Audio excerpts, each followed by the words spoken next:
हाँ बिल्कुल। जय श्री कृष्णा। मैं श्याम, आपका दोस्त, आपका प्रेमी, आपका सखा, एक बार फिर इस अद्वितीय नवरात्रा के द्वितीय दिवस में आपका अभिनंदन करता हूं, स्वागत करता हूं। आज का दिवस है, आज का जो दिवस है वो है मां ब्रह्मचारिणी का दिवस।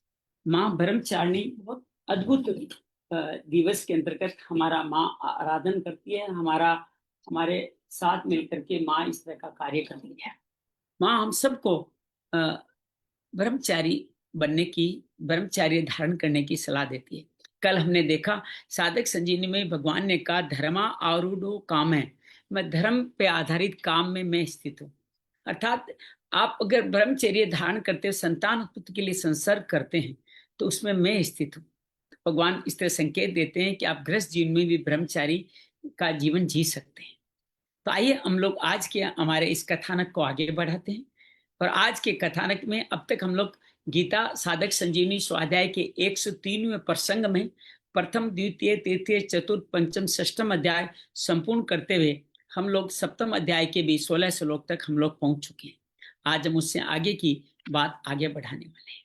आइए आज के क्रम में आगे बढ़े। उससे पहले मन कर्म वचन को भगवान में लीन करते हुए माँ ब्रह्मचारिणी का भी ध्यान करते हुए आगे बढ़ते हैं। गहरी लंबी श्वास भरें और छोड़ें। धीरे धीरे ध्यान मूलाधार माँ शैल पुत्री पे।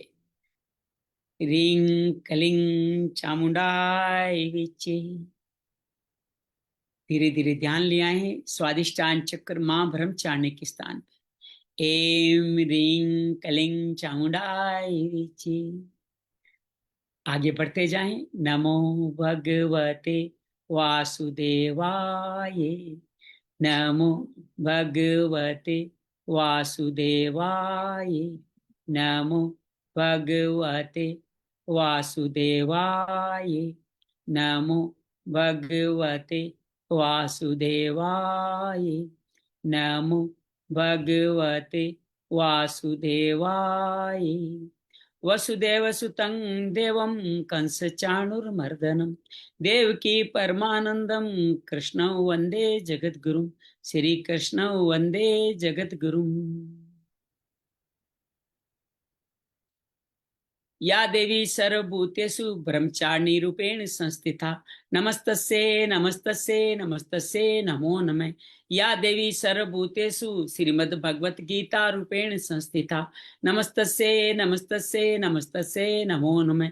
या देवी सर्वभूतेषु साधक संजीवनी रूपेण संस्थिता नमस्तस्यै नमस्तस्यै नमस्तस्यै नमो नमः।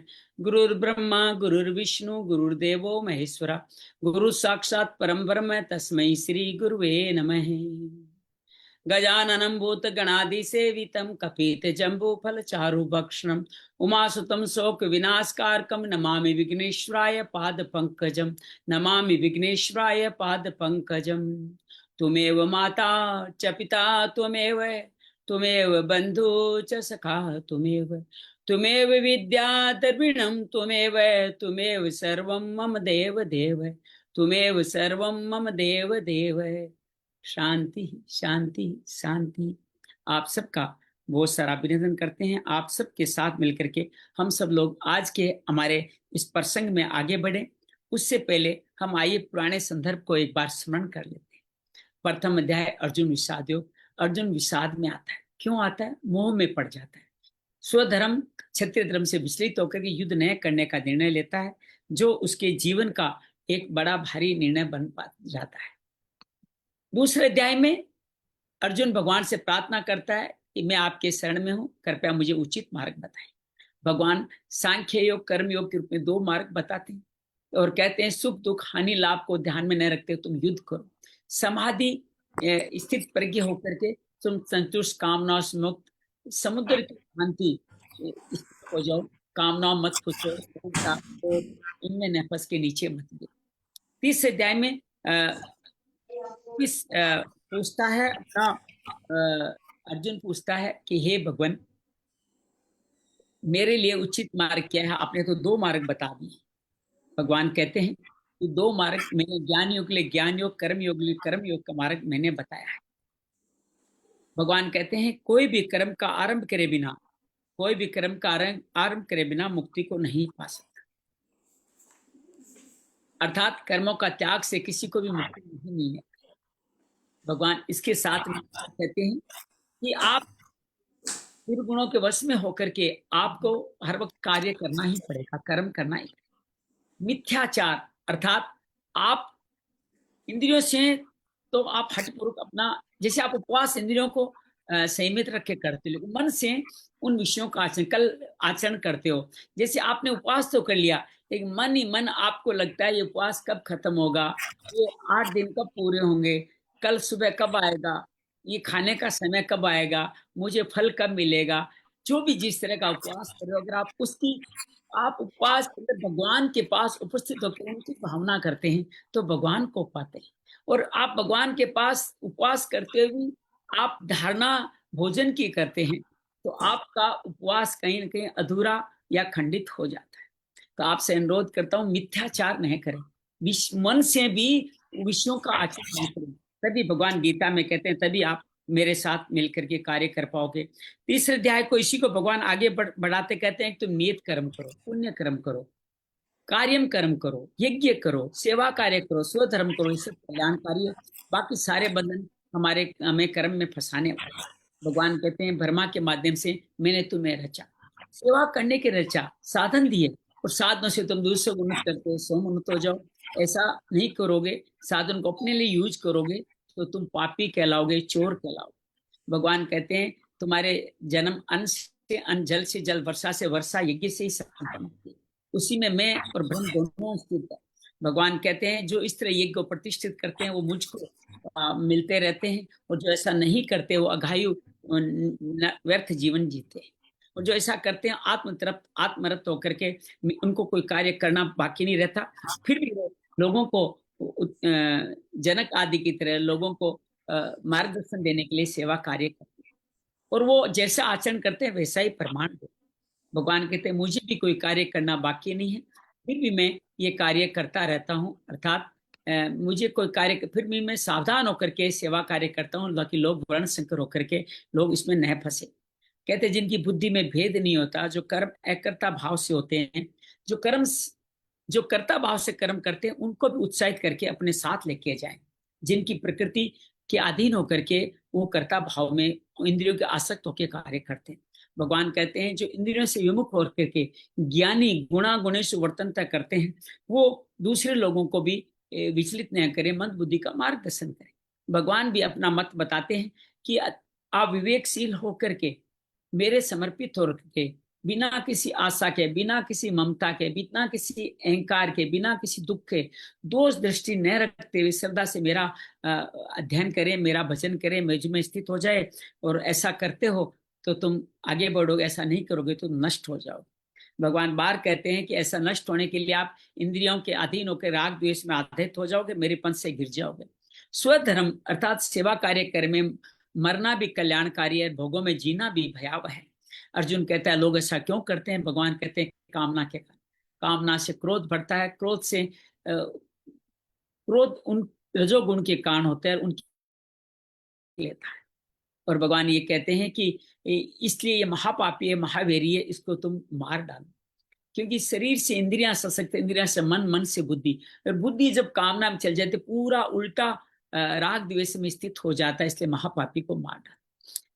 भगवान चतुर्थ अध्याय में निष्काम कर्म योग का इतिहास बताते हैं, जिसको ज्ञान कर्म संन्यास योग कहा। भगवान कहते हैं सृष्टि कर्म में मैंने सूर्य से कहा, फिर परंपरा से आगे चलता रहा, बीच में लुप्त हो गया, तुम मेरे सखा हो इसलिए तुम्हें दोबारा बता रहा। अर्जुन कहता है आपने कब कहा, आप तो मेरे जमाने के हो। भगवान कहते हैं तेरे मेरे कई जन्म हो चुके हैं, तुझे याद नहीं है, मुझे याद है।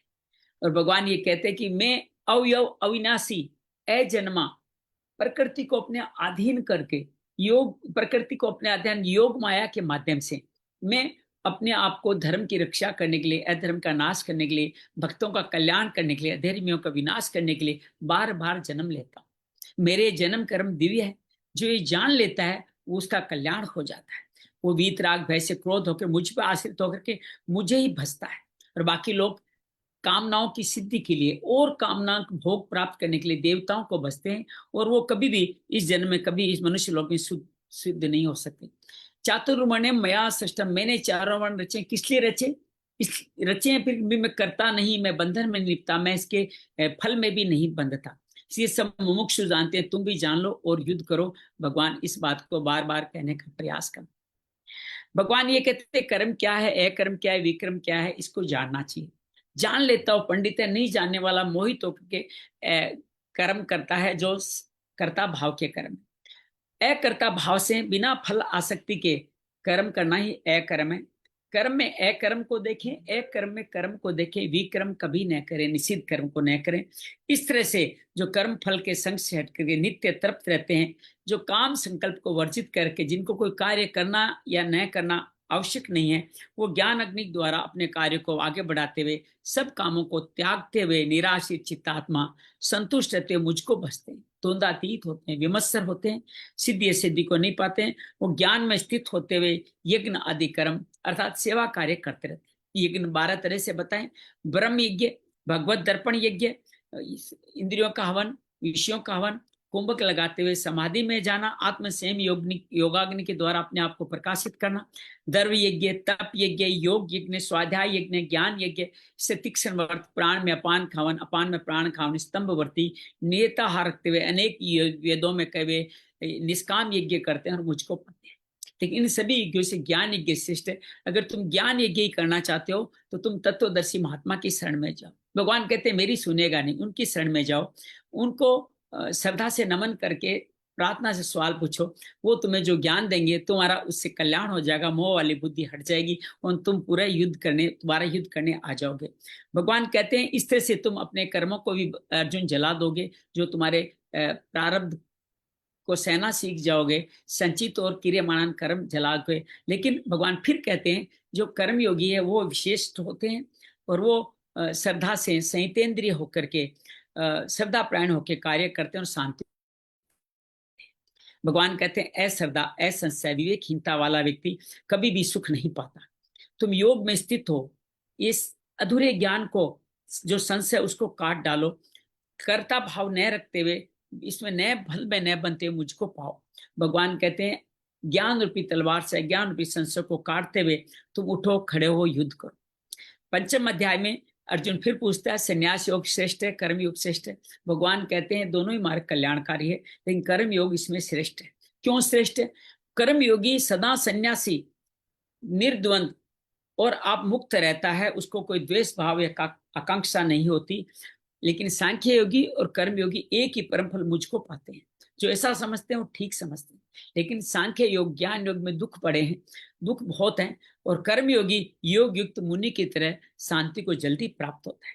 ये योग युक्त होने के कारण सेवा कार्य करना ही योग युक्त होना है।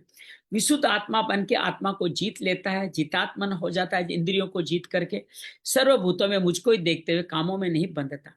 हालांकि कर्म ज्ञान योगी भी उठते बैठते खाते जागते किसी इंद्रियों में नहीं बरतता, इसलिए वो भी मुक्ति को प्राप्त होते हैं।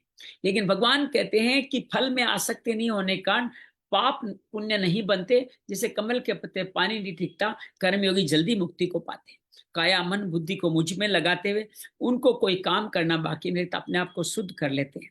और जिनको कर्म फल से युक्त होते हैं उनको शांति, निष्ठिगम शांति नहीं मिलती। कर्म फल को त्यागने से निष्ठिगम शांति मिलती है और वो कभी फल में भी नहीं बनते। सभी मन को, इंद्रियों को वश में रखते हुए नौ द्वारे देवी में सेवा कार्य करते हैं। उनको कोई कर्तृत्व कार्य करना बाकी नहीं है, लोक कल्याण के लिए कार्य करते हैं। कर्म फल का संयोग स्वभाव से उनमें आता ही नहीं है। और भगवान कहते हैं कि मैं किसी के पाप पुण्य में भागीदार नहीं, अज्ञानी है जो ढक्कर के आपको जंतुओं की तरह भोगने में मजबूर करता है। और जो ज्ञान में स्थित होते हैं मुझ पे, वो अपने अज्ञान को जला करके प्रकाशमान हो जाते हैं और होके क्या करते हैं, मेरे में उनकी बुद्धि प्रायण हो जाती है, निष्ठा मुझ पे स्थित होती है, अपने अज्ञान को काट करके अपुनरावृत्ति को प्राप्त हो जाते हैं। ऐसे लोग कैसे होते हैं? विना विनय विद्या विनय संपन्न ब्राह्मण, चंडाल, कुत्ता, गाय, हाथी में समभाव रखते हैं और वो ब्रह्म में स्थित होकर निर्दोष होकर के इनको प्राप्य अप्राप्य कुछ नहीं रहता, प्रिय प्रिय भी कुछ नहीं होता। स्थिर बुद्धि वाले व्यक्ति बाहर के भोगों से अंतर्मुखी होते हुए सेवा कार्य करते हुए सात्विक सुख पाते हैं, फिर मुझको समर्पित करते हुए अत्यंतिक सुख पाते हैं। और जो भोगों में लगे रहते हैं वो दुख योनियों में जाते हैं और वो कभी मुझ में रमण नहीं करते, और उनका ये जो शरीर के लिए ही कार्य करते हैं, काम क्रोध का वेग वाले व्यक्ति कभी सुखी नहीं होते। सुखी कौन होते हैं? जो अंतरात्मा से अक्षर सुख पाता है, ज्योति से प्रकाशमान होता है, ब्रह्म निर्वाण ब्रह्म भूत को प्राप्त होता है, ब्रह्म निर्वाण को प्राप्त होकर अपने सारे कलेशों को, पूर्व कर्मों को काट लेता है, और सभी राग द्वेष द्वंद से मुक्त होता हुआ, काम क्रोध से अयुक्त होकर के, अलग होकर के, हमेशा विवेक शक्ति के साथ ब्रह्म निर्वाण मुझको जान जाता है। वो कैसे रहता है?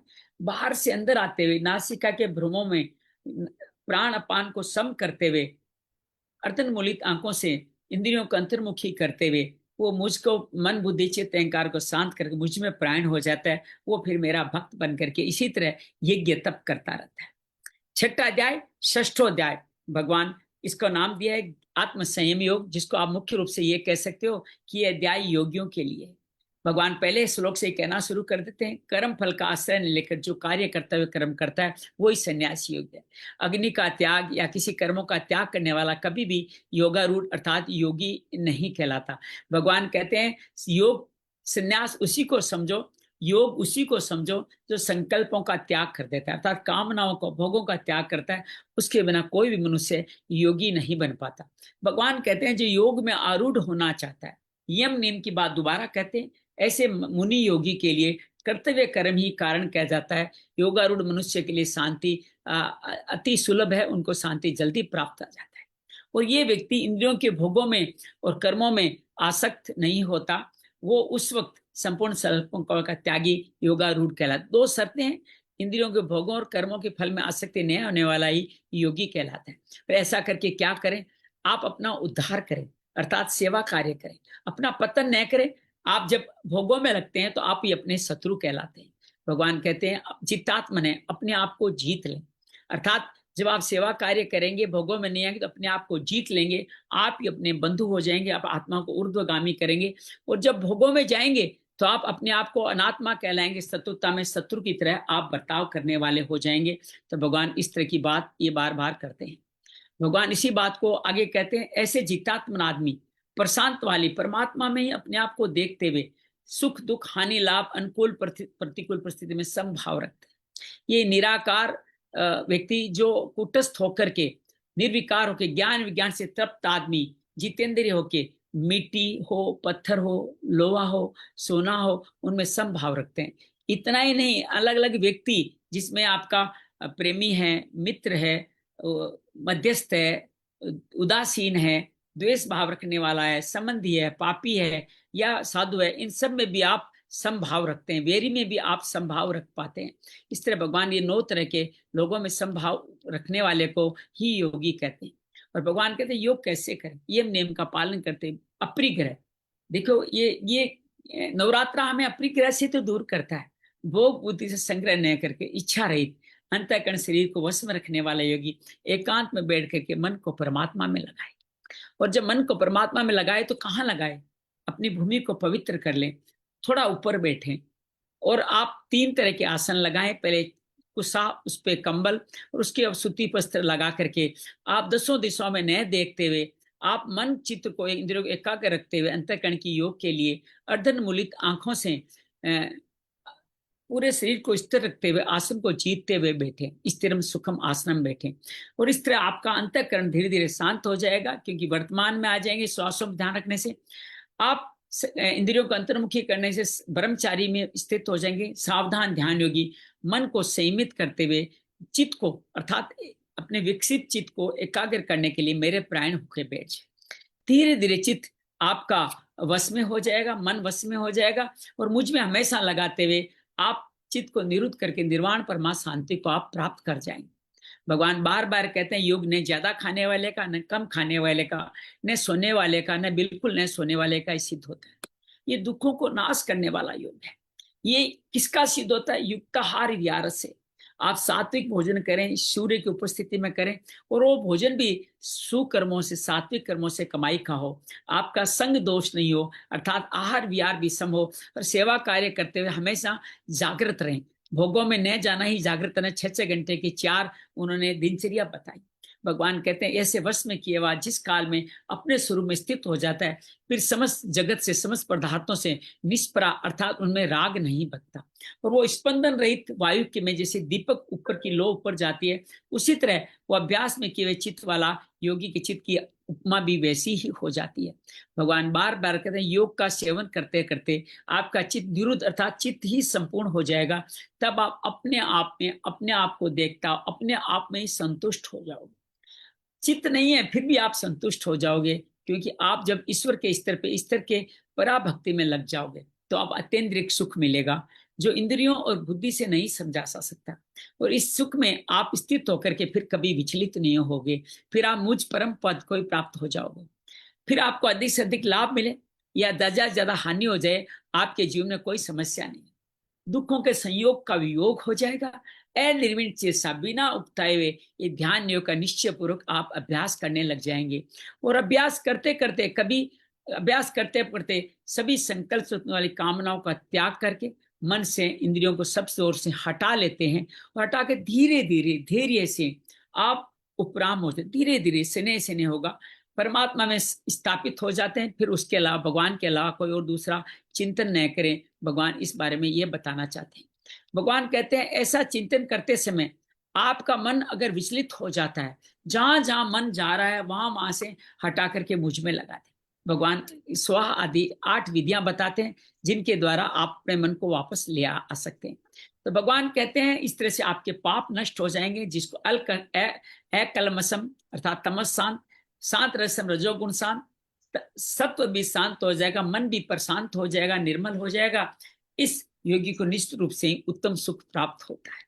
तो भगवान बार बार कहते हैं इस प्रकार अपने आप को परमात्मा में लगाता हुआ पाप रहित योगी सुख पूर्वक ब्रह्म संस्मरण अर्थात ब्रह्म प्राप्ति का सुख, अत्यंत सुख का अनुभव कर ले। बार बार ये अक्षर सुख, अनंत सुख की बात की है। भगवान के सब जगह अपने स्वरूप को देखने वाला, ऐसा ध्यान योग से युक्त अंतःकरण वाला योगी अपने स्वरूप को संपूर्ण प्राणियों में स्थित देखता है, संपूर्ण प्राणियों को अपने स्वरूप में देखता है। क्या देखता है वो? सब जगह ईश्वर ही देखता है। जो भक्त सब में मुझे देखता है और मुझ में सबको देखता है, उसके लिए मैं कभी अदृश्य नहीं होता, और वो भी मेरे लिए कभी अदृश्य नहीं होता। ऐसे एकाकी भाव से, एकत्व अनन्य भाव से स्थित हुआ वो योगी भक्त हो जाता है, क्योंकि संपूर्ण प्राणी मेरा ही भजन करता है। वो सब में सब कुछ बर्ताव करता है, मुझ में ही बर्ताव कर, जो कुछ भी करता है वो मेरे को ही समर्पित करते, मुझ पे ही समर्पित करते करता है। हे अर्जुन, अपने शरीर की इस शरीर से सब जगह समान देखता है, अर्थात दूसरों के सुख में सुख देखता है, दुख में दुख देखते हुए उनके निराकरण का अभ्यास करता रहता है, वो व्यक्ति मुझको प्राप्त होता है। अब अर्जुन कहते हैं, अर्जुन वाच है, हे मधुसूदन, जो समतापूर्वक योग का है, मेरा मन चंचल है, मैं इसमें अपने आप को स्थिर नहीं देख पा रहा हूं। आपने कहा स्थिर हो जाओ। हे कृष्ण, ये चंचल मन मेरी इंद्रियों को अपनी तरफ खींच रहा है, उनको भोगों की तरफ ला रहा है, दृढ़वान है, जिद्दी है, रोकना वायु की तरह इसको रोकना कठिन हो रहा है। भगवान कहते हैं हाँ अर्जुन, तुम ठीक कह रहे हो, ये मन बड़ा चंचल है, इसको रोकना स्थिर करना मुश्किल है, परंतु अभ्यास और वैराग्य के द्वारा इसको निग्रह किया जाता है। भगवान 8 तरह के अभ्यास, 3 तरह के वैराग्य का भाव बताते हैं। और भगवान कहते हैं जिसका मन पूरा वश में नहीं हो पाता, उनका भी लंबे समय तक निरंतर श्रद्धा पूर्वक यत्न करने से उनका मन भी वश में हो जाएगा। भगवान ऐसा अपना मत बताते हुए अर्जुन को बताते हैं। अर्जुन कुछ और पूछता है, चलो मैंने अपने मन को एकाग्र भी कर लिया, लेकिन मेरी साधन में श्रद्धा है, लेकिन प्रयत्न शिथिल होने के कारण अंत समय भोग में चला गया, या मैं पूर्ण मुक्ति को नहीं पहुंच पाया, तो मैं किस गति को प्राप्त होऊंगा। भगवान को अर्जुन कहता है कि मैं संसार तो छोड़ चुका, आपको पाया नहीं है, बीच में विचलित हो गया, मोहित हो गया, तो मैं भ्रष्ट साधक, उभय भ्रष्ट विभय दोनों रास्तों से अलग हुआ साधक, कहीं छिन बिन बादल की तरह नष्ट तो नहीं हो जाऊंगा। आप योगी है, योगेश्वर कृष्ण है, आपके अलावा द्वारा मेरा इस संशय कौन समाधान कर सकता है। भगवान वाच है, भगवान कहते हैं कि जो जिस तरह से इस गीता श्रवण से लेके भक्ति श्रवण के जो इस मार्ग पे चल निकला है, उसका इस लोक में परलोक में कभी विनाश नहीं होता, कभी दुर्गति नहीं होती। भगवान आगे चल के और बताते हैं कि ऐसे व्यक्ति को योग भ्रष्ट कहते हैं, जो योग में चल निकला लेकिन अभी पाया नहीं। तो वो क्या करते हैं, वो पुण्य कर्म करने वाले लोग अर्थात स्वर्ग आदि में जाते हैं। अंतिम समय जो विचलित हो गए उन लोगों की बात कर रहे हैं, वो वहां जाके उनकी परीक्षा होती है, सुख स्वर्ग विघ्न के रूप में मिलता है। कुछ समय वहां तक के श्री मानव के घर में जन्म लेते हैं। और दूसरे लोग जो अंतिम समय तक ध्यान करते रहते हैं, मुझको नहीं पाते हैं, वो योगी कुल में जन्म लेते हैं। उस जन्म को दुर्लभतर बताया गया है, वो जन्म लेते हैं। दोनों जन्म लेके अलग अलग क्या करते हैं। योगी कुल में जन्म लेने वाले पहले पुनर्जन्म के साधन जो पूर्व में दे लिया था, उस जन्म में जो जो अच्छे कार्य किया था, उनकी संपत्ति उनको अनायास ही प्राप्त हो जाती है। फिर साधन की सिद्धि में मुझे पाने के लिए दोबारा वो यत्न करते हैं। और जो व्यक्ति धनवानों के घर में जन्म लेते हैं, स्वर्ग को सुख को त्याग करके, वो लोग थोड़े दिन भोगों के वश में रहते हैं। फिर मैं उनको दुख आदि दे करके अपनी तरफ खींच लेता हूँ। जैसे बुद्ध को और महावीर को खींच लिया, उससे अपनी तरफ खींच लेता हूँ। और फिर वो जिज्ञासु जो वेदों में सकाम कर्मों के भी जिज्ञासु भी अतिक्रमण करता है, जिज्ञासु की बात हम आज करेंगे, दोबारा करेंगे, उसको अतिक्रमण करके मुझको अपुनरावर्ती को प्राप्त हो जाता है। भगवान बार बार कहते हैं जो योगी प्रयत्न पूर्वक यत्न करता है उसके सब पाप नष्ट हो जाते हैं। अनेक जन्म, कई जन्म लग सकते हैं, लेकिन अनेक जन्मों से अपग्रेड होता हुआ योगी अंत में परम गति को प्राप्त कर जाता है। और ऐसा योगी कैसा होता है? सकाम भाव वाले तपस्वियों से ये योगी श्रेष्ठ है। ज्ञान को केवल सुन करके कहने में, आचरण न करने में लगे हुए ज्ञानी से श्रेष्ठ है। और भगवान कहते हैं सकाम, स्वर्ग आदि की कामना से कर्म कर सेवा कार्य करने वाले योगियों से भी श्रेष्ठ। तुम योगी हो जाओ। भगवान कहते हैं श्रद्धा रखने से तुम इन योगियों में सर्वश्रेष्ठ हो जाओगे। जो मेरा भजन श्रद्धा से करता है वो मेरा योगी है। तो यहाँ पे 6वां अध्याय संपूर्ण होता है, जिसको आत्म संयम योग का। फिर 7वां अध्याय शुरू होता है। 7वें अध्याय में भगवान बात करते हैं, 7वें ये अध्याय में ज्ञान विज्ञान योग की बात करते हैं। भगवान कहते हैं कि ऐसा भक्त जो मेरा भजन सर्वश्रेष्ठ योगी है, वो मुझ पे आसक्त, मुझ पे ही मन आसक्त रहता है, उसका मेरे ही आश्रित होता है। और जिस समग्र रूप को निसंदेह जानता है उसको तुम मेरे सुन। कैसे जानता है? मेरे से सुन लो। तो भगवान इस तरह से अपने शरणागत के 5 माध्यम बताते हैं कि मेरे शरणागत आश्रय, अवलंबन, अधीनता, परपत्ति, सहारा लेकर के मुझे शरणागत हो जाता है। फिर वो क्या करता है? वो मैं ज्ञान, वो जो करता है वो ज्ञान, उसकी विधि अर्थात विज्ञान सहित संपूर्णता से कहूंगा, जिसको जानने के बाद तुझे कुछ और भी जानना बाकी नहीं रह जाएगा। भगवान अगले अध्याय में ये कहते हैं कि हजारों मनुष्यों में से कोई एक सिद्धि के लिए प्रयास करता है, उन सिद्धि के लिए प्राप्त में कोई एक यथार्थ रूप से मुझे जानता है। कैसे जाने भगवान को? भगवान अपना परिचय देते हैं अष्टधा प्रकृति के माध्यम से, परा अपरा के माध्यम से भगवान अपना परिचय देते हैं। भगवान कहते हैं पृथ्वी, जल, अग्नि, वायु, आकाश, मन, बुद्धि, अहंकार, ये 5 सूक्ष्म है, 3 स्थूल है, ये सब मिला के अपरा प्रकृति है। परा कौन है? इनमें जीवात्मा, ब्रह्म, भगवान का अंश, वो परा है। ये परा और अपरा के मिश्रण से ही ये जगत बनता है। अर्थात परा ही अपरा को शक्ति देती है, धारण करते हैं। और परा चली जाए, प्राण चले जाए, तो अपरा भी निष्प्राण हो जाता है। फिर वो 5 महाभूतों में ही मिलाने के अलावा उसका कोई मतलब नहीं बचता है। तो भगवान ऐसे कहते हैं, निर्मम निरंकार होकर के वासुदेव सर्वम देखते हुए वो मुझको पाते हैं और मेरे पे ही समर्पित हो जाते हैं। भगवान इसी बात को आगे बढ़ाते हैं। संपूर्ण प्राणियों में अपरा और परा, शरीर शरीरी, इन दोनों प्रकृतियों का संयोग ही कारण है। मैं संपूर्ण जगत का ही जन्म दाता हूं, मैं ही संपूर्ण जगत को समेटता हूं, अर्थात प्रलय की तरफ लेके जाता। तो भगवान अपने आप को कारण बताते हैं। मेरे सिवाय इस जगत में कोई भी किंचिन मात्र कारण नहीं है।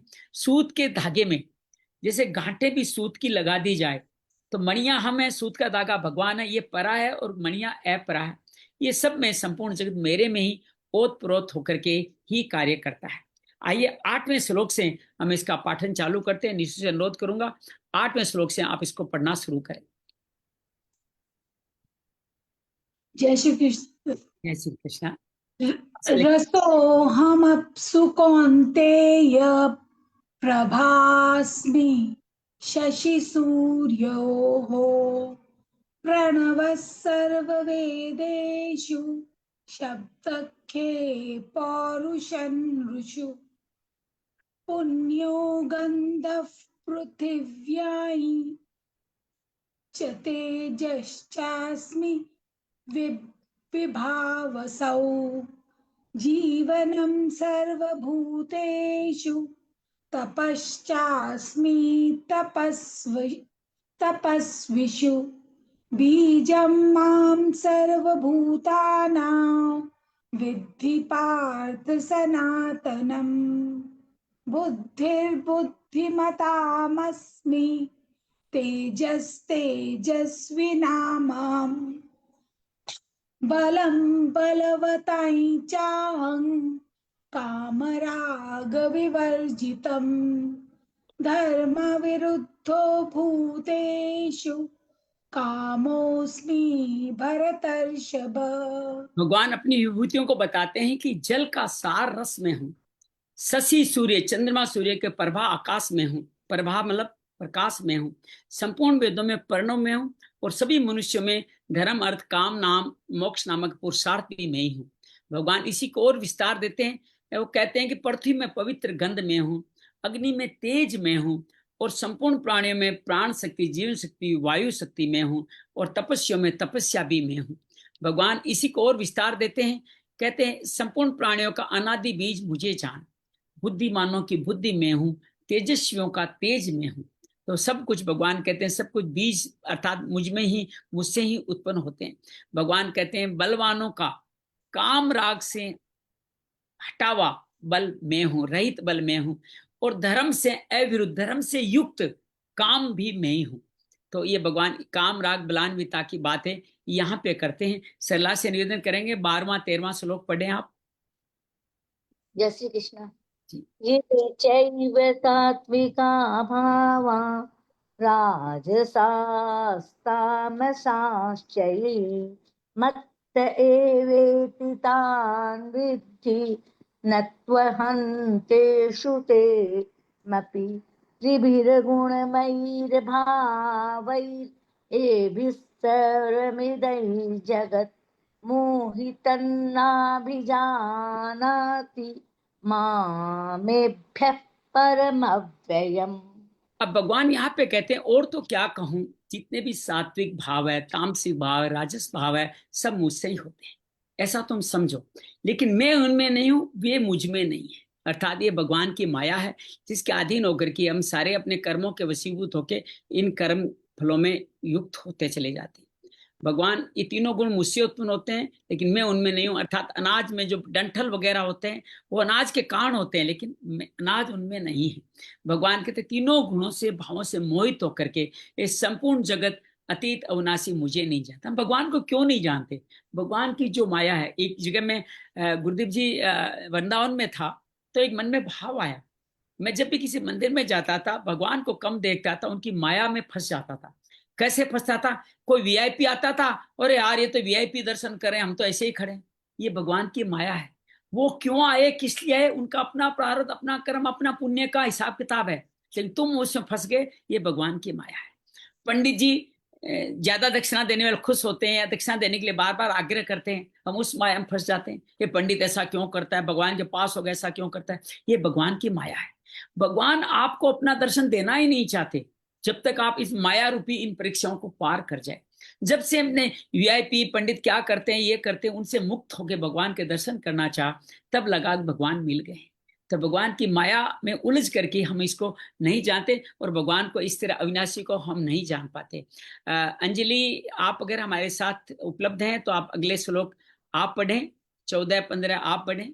आप अगर नहीं हैं तो मैं नीतू से कहूंगा आप 14-15 पढ़ें। हरिओम जी। हाँ, मैं पढ़ रही।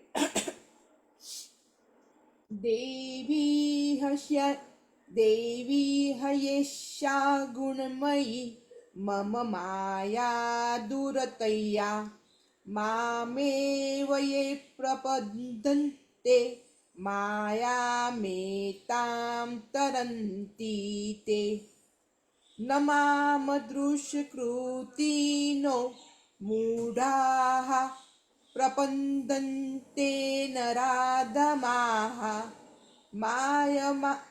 मायया प्रहयन्तज्ञाना आसुरं भावमाश्रिताः। बहुत बढ़िया। भगवान कहते हैं ये गुणमयी जो देवी तीनों गुण वाली माया बहुत दूर है, इसे पार पाना कठिन है।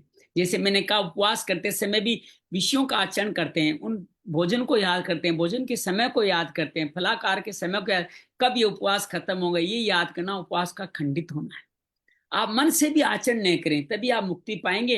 लेकिन माया के वश के कारण हम इसके शरण करते हैं, और इस माया को जो मेरे भगवान के शरण, अब आपके मन में स्वभाव है तो क्या करें, भगवत दर्पण देखें, भगवान के शरण हो जाएं तो आप इस माया को पार कर जाएंगे। इस माया को पार सिर्फ भगवान का शरणागत ही कर सकता है। भगवान कहते हैं माया के द्वारा जिनका ज्ञान हर लिया गया है उनके अंदर क्या होता है, आसुरी भाव का आश्रय हो जाता है। वो नराधम नीच मनुष्य में महान नीच पाप करने लग जाते हैं। मूढ़ मनुष्य वो मेरे शरण नहीं होते। ये माया ही भगवान के शरण नहीं होने, मगर माया किसकी, भगवान की। तो सब कुछ भगवान का ही है, ये शरण नहीं होते। गुरदीप से कहूंगा कि आप चतुर भक्तों वाले इस अद्भुत श्लोक को, जो कालजयी श्लोक है, उसको हमारे लिए पढ़े, 16वें श्लोक को पढ़े। जी हरिओम जी। चतुर्विधा भजन्ते मां जना सुकृति नोर्जुन आर्तो जिज्ञासुर्थार्थी ज्ञानी च भरतवर्षभव।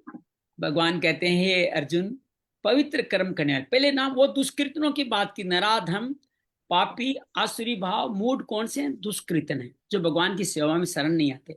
जो भगवान की शरण में आने का भाव रखते हैं वो लोग 4 तरह से मेरे को भजते हैं। अर्थार्थी, धन आदि के लिए, मेरे अलावा कोई और नहीं।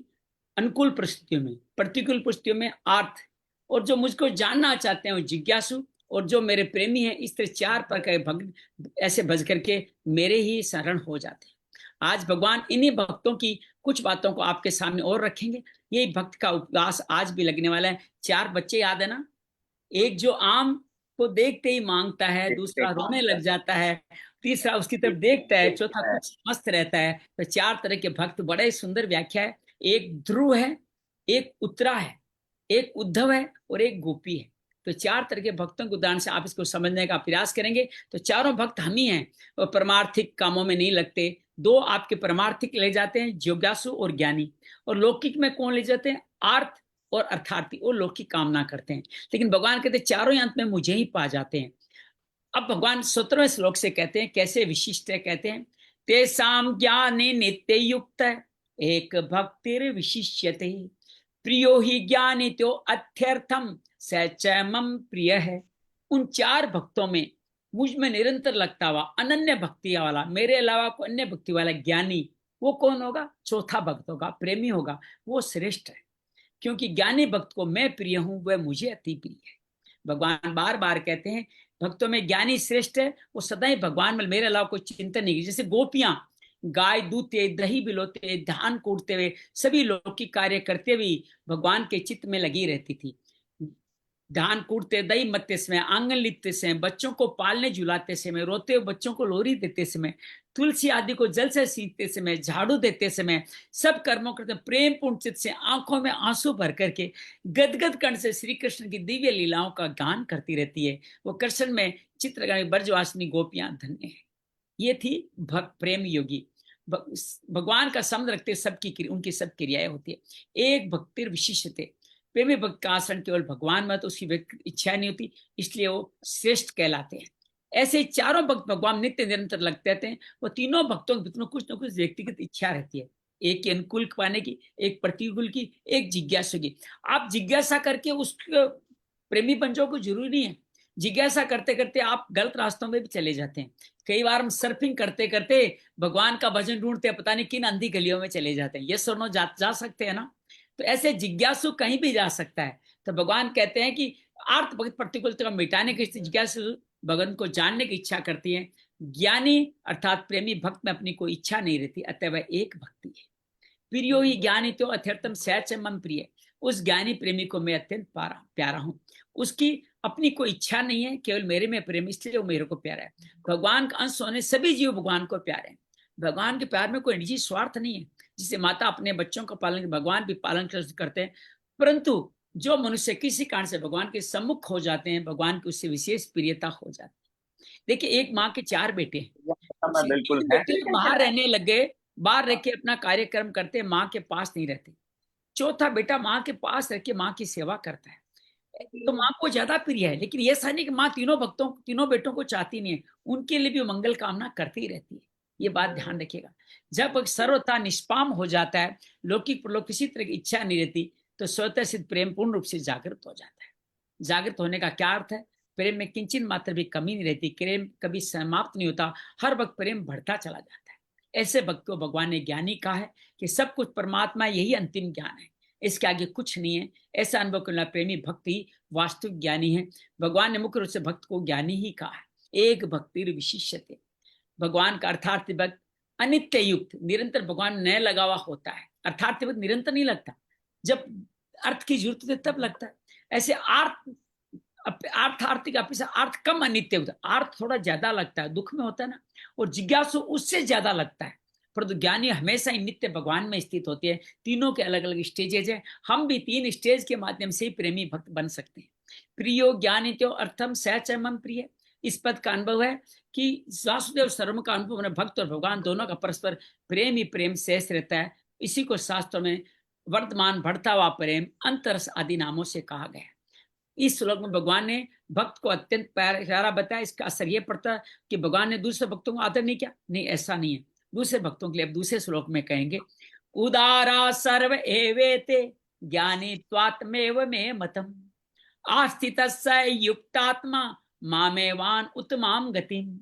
पहले के सब चारों भक्त बड़े उदार हैं, परंतु ज्ञानी तो मेरा स्वरूप है, ये मेरा मत है।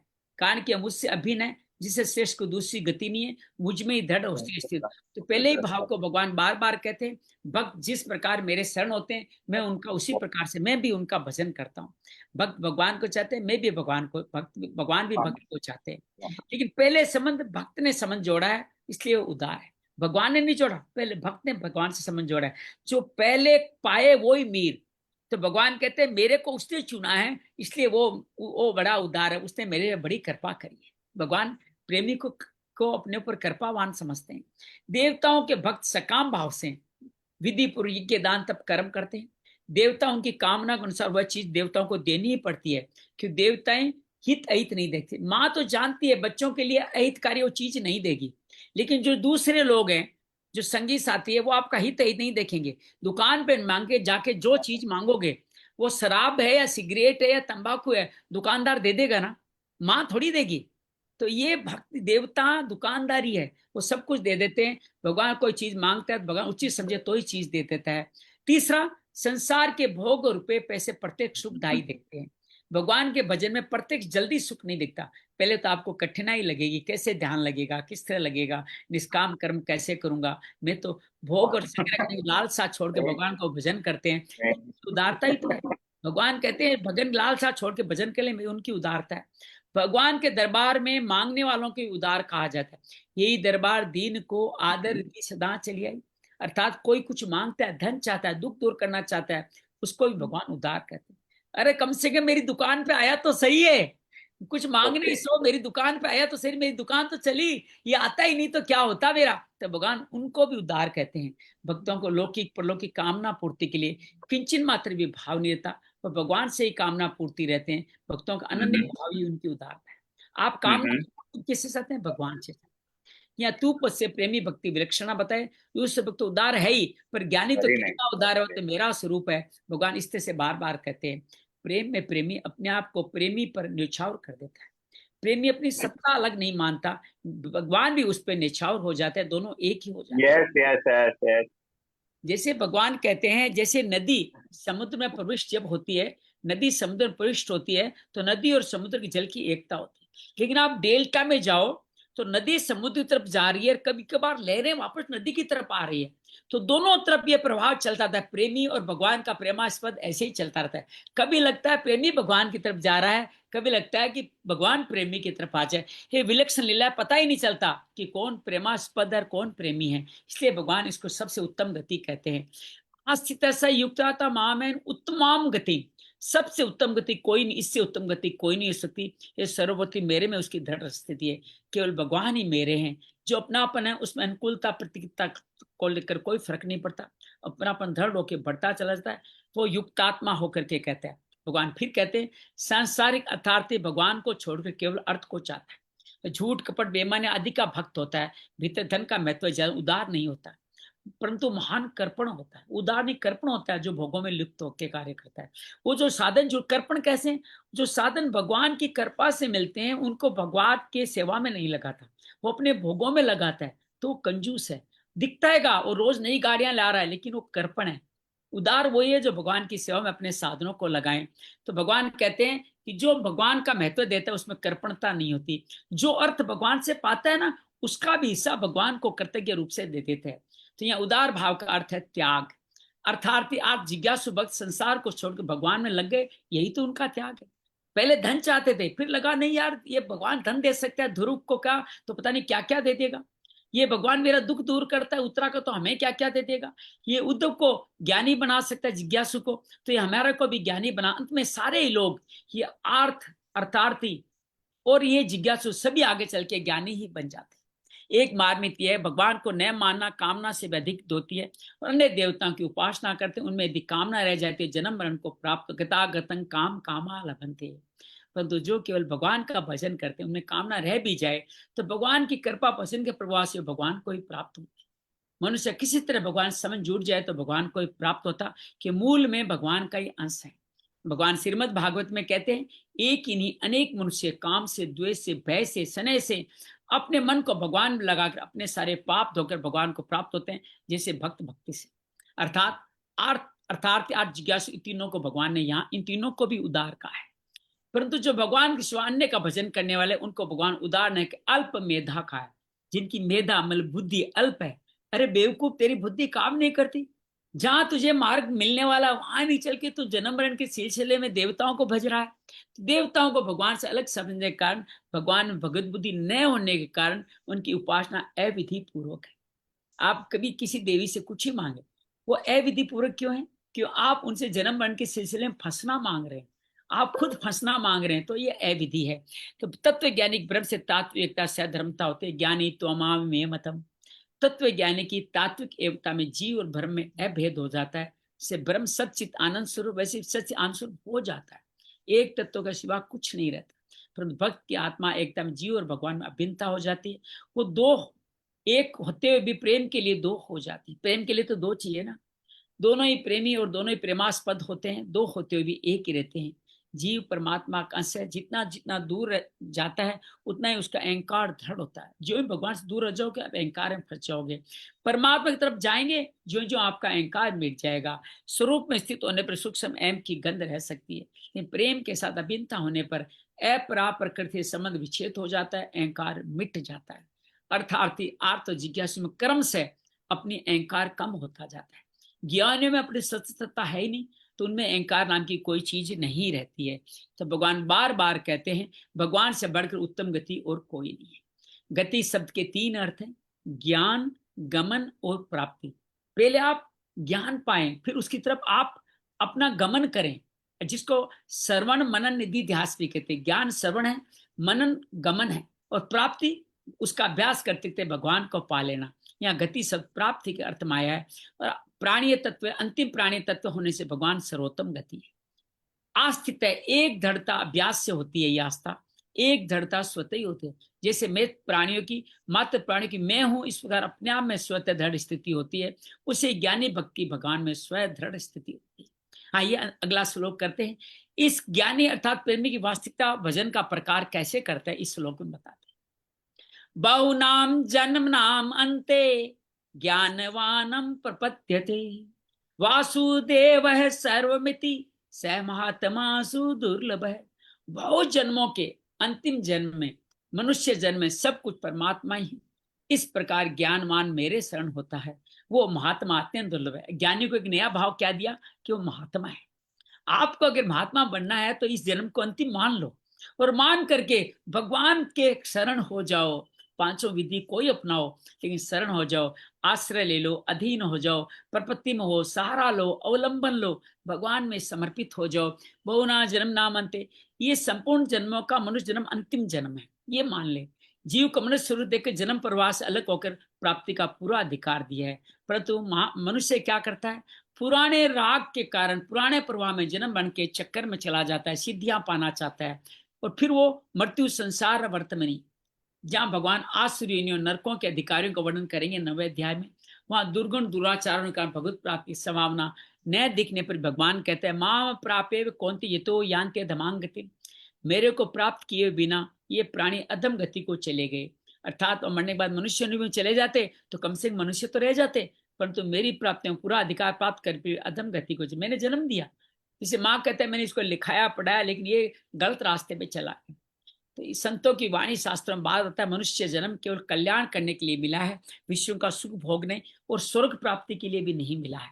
एहि तन कर फल विषय न भाई, स्वर्ग स्वल्प अंत दुखदाई। स्वर्ग का अंत भी दुखदाई है। गीता ने स्वर्ग की प्राप्ति चाहने वाले को मूढ़ और तुच्छ बुद्धि का है, अविपश्चित है दूसरे अध्याय में कहा, और 7वें अध्याय में कहेंगे अल्प मेधसाम, इस 23वें श्लोक में कहेंगे ये मनुष्य जन्म संपूर्ण जन्मों का आदि जन्म है और अंतिम जन्म भी है। संपूर्ण जन्मों का प्रारंभ मनुष्य जन्म से शुरू होता है।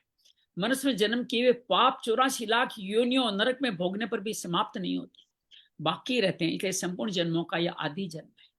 मनुष्य जन्म में संपूर्ण पापों का नाश करके, संपूर्ण वासनाओं का नाश करके अपना कल्याण कर सकते हैं, भगवान को प्राप्त कर सकते हैं। इसलिए संपूर्ण जन्मों का अंतिम जन्म है। भगवान ने 8वें अध्याय के 6वें श्लोक में यही कहा, जो मनुष्य अंत समय में जिस इस भाव को स्मरण करके छोड़ता हुआ, स्मरण करते हुए शरीर छोड़कर जाता है, उस भाव को प्राप्त होता है। अंत समय में भोग का स्मरण किया तो क्या होगा? भोगी बन जाओगे। और भगवान का स्मरण किया तो भगवान बन जाओगे।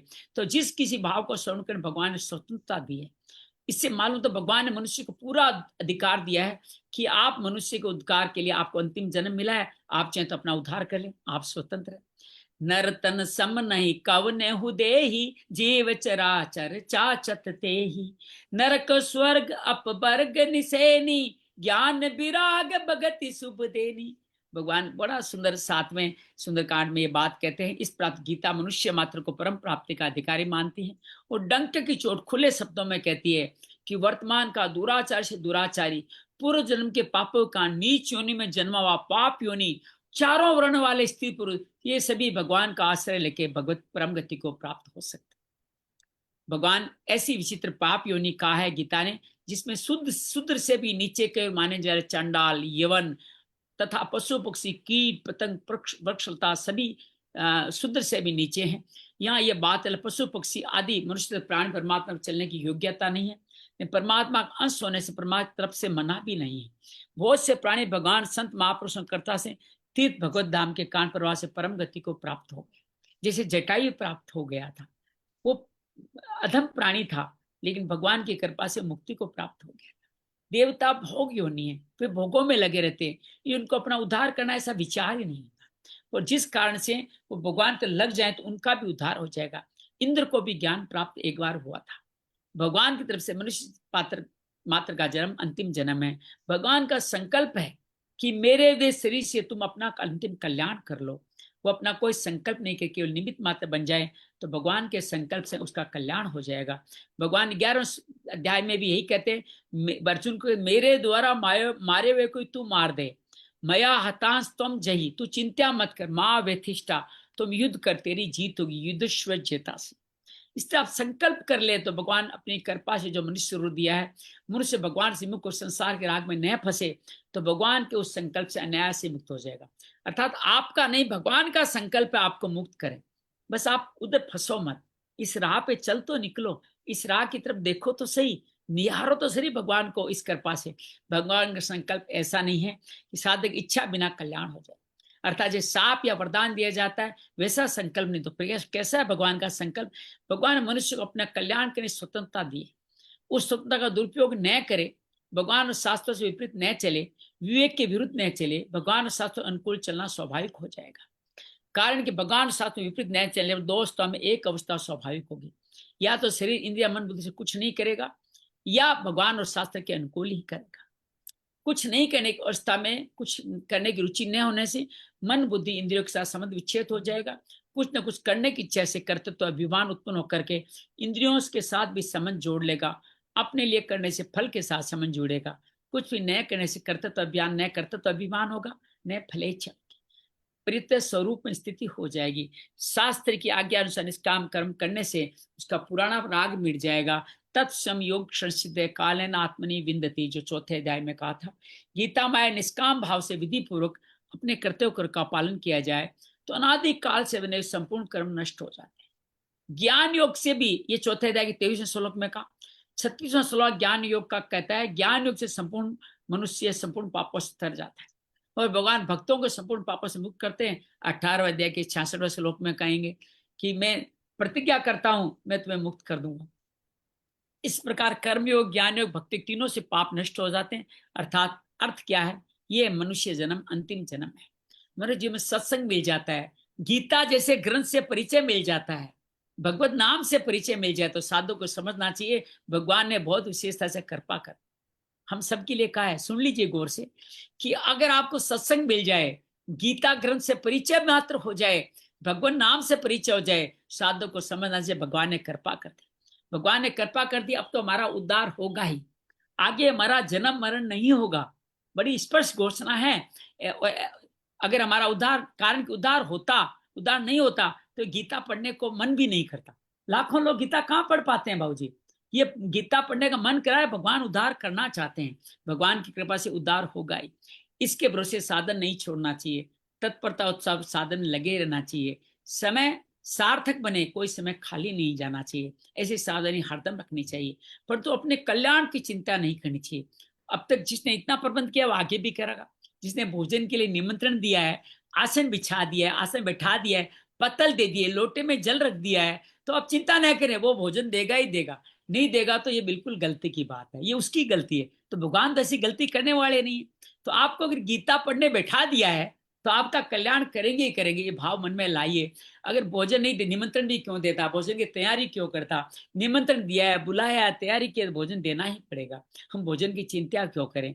अब तो बस जो जो भोजन के पदार्थ है त्यों त्यों उनको पाते हैं। भोजन ये नवरात्रि भोजन है, एकादशी भोजन है, गीता भोजन है, गीता पाठ संस्कृत में करना भोजन है, लोगों की सेवा करना भोजन है। ऐसे भोजन मिलते जाएंगे तो भगवान ने उद्धार की सब सामग्री जुटा दी, हमारा उद्धार होगा ही।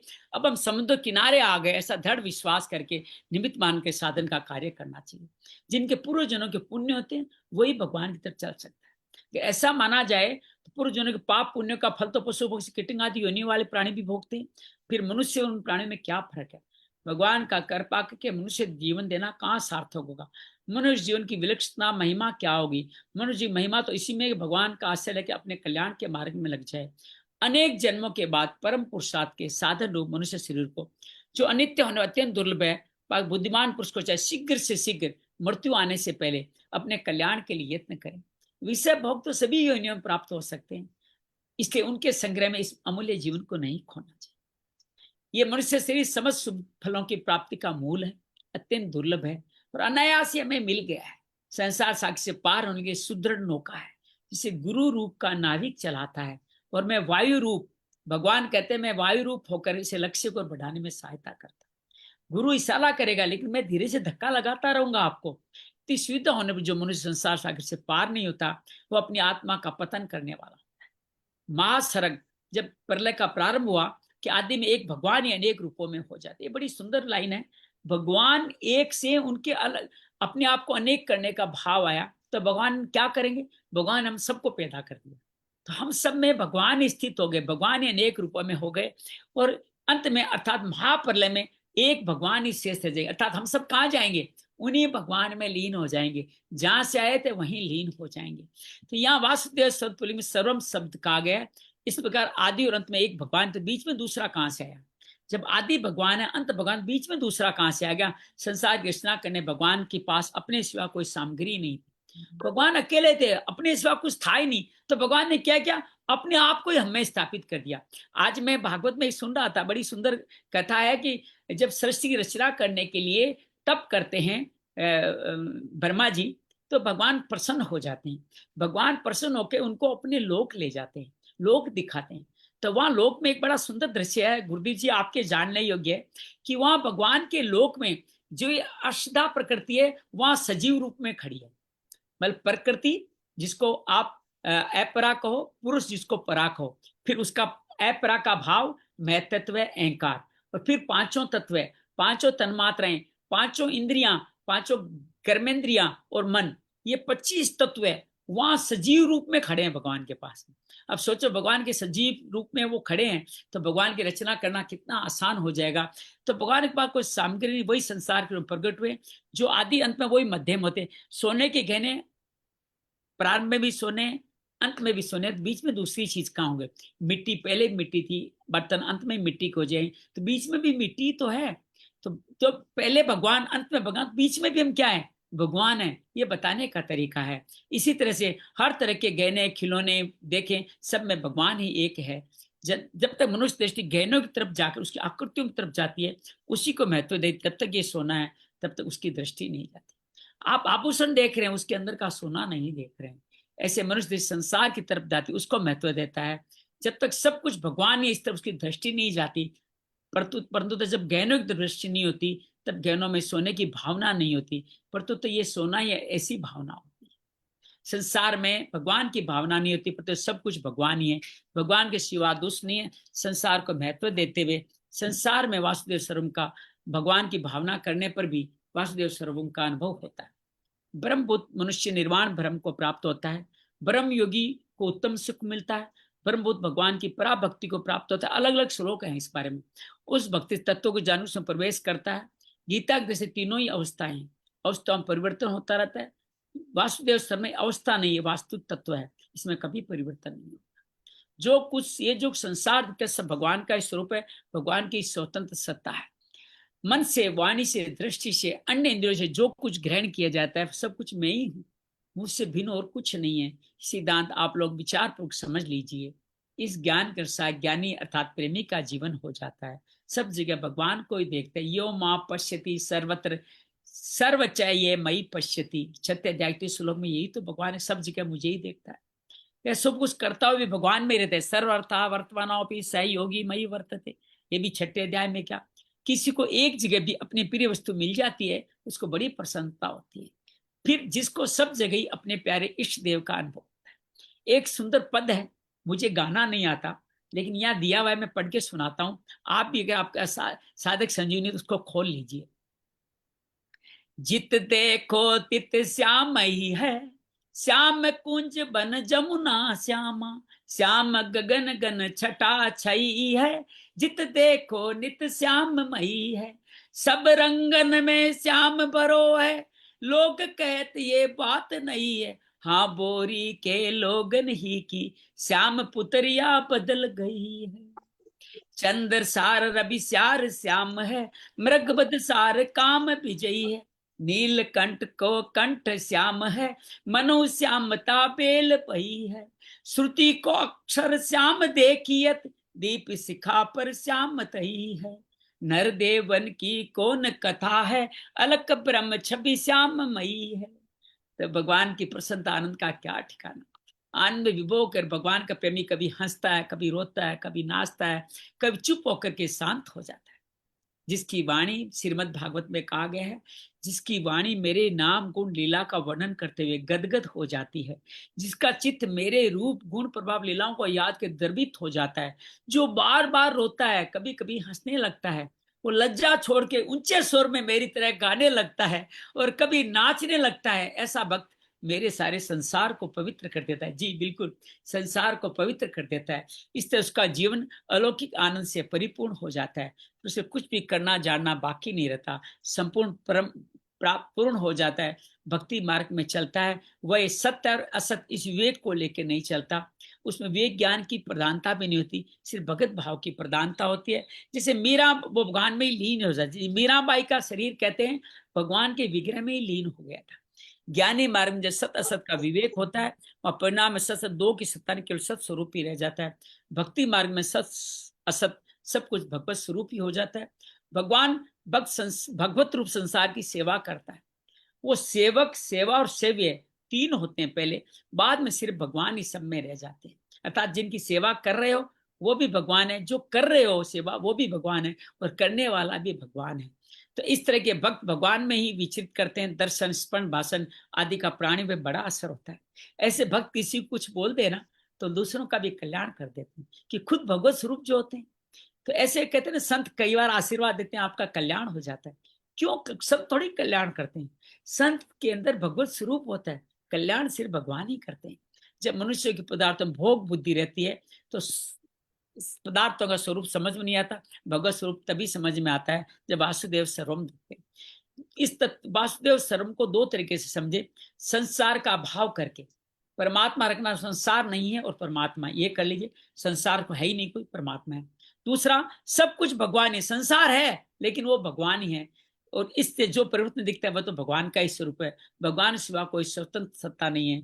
ये दोनों ही प्रकार साधकों के लिए है। साधक को पदार्थ संसार में राग है, सब कुछ, ये सब कुछ नहीं है, केवल परमात्मा ही है, ऐसा मान ले। जब भी राग आए परमात्मा मान ले, इस प्रणाली को अपनाएं। जब कीर्तन आदि में लगा रहता है सब कुछ भगवान, इस प्रणाली को अपनाना जाए। देखा जाए तो दोनों प्रणालियां तत्व रूप से एक ही है। फर्क एक है, सोने में गहने और गहनों के नाम रूप आकृति अलग अलग होते भी सब कुछ सोना ही होता है। संसार का अभाव करके परमात्मा को जान लेता है, वहां विवेक की प्रधानता है। संसार को भगवत स्वरूप मानता है, वहां भाव की प्रधानता है। निर्गुणों के उपासकों में विवेक की प्रधानता होती है, सगुण के उपासकों में भाव की प्रधानता। ये दोनों ध्यान रखिएगा। निर्गुण कौन है? ज्ञान योगी निर्गुण को भजते हैं, इसलिए दुख है उस मार्ग में। सगुण भगवान सामने बैठे हैं, भाव से उनको भजते हो, ये सहज है। संसार का भाव करके परमात्मा तत्व को जानना, तत्व से जानना है। फर्क इतना है, ज्ञान मार्ग में जानने की प्रधानता, भक्ति मार्ग में मानने की प्रधानता रहती है।